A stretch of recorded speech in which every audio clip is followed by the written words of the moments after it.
পশ্চিমবঙ্গের গ্রামীণ জীবনযাত্রা। বাড়িতে হাঁস, মুরগি, গরু, ছাগল পালন করা হয় এবং জমির ভেতরে অনেক দূরে দূরে 2-4টে পরিবার একসঙ্গে বাস করে এবং গাছগাছালিতে ভরা অন্ধকারাচ্ছন্ন মানে পরিবেশ।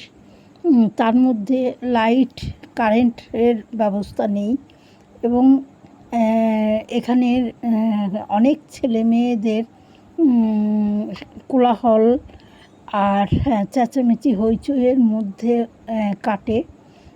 আর এখানে বাড়িতে কোনো অতিথি এলে তাকে নিয়ে যখন ব্যস্ত, তখন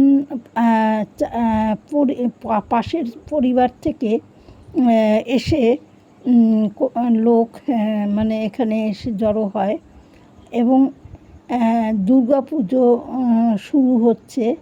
সেই সময় প্যান্ডেলে তোমার পুজোর আয়োজন চলছে এবং কয়েকটা যাদের অবস্থাপন্ন তাদের কয়েকটা মণ্ডপে মেলার আয়োজন করা হয়েছে। এই মেলাতে সবাই যায়।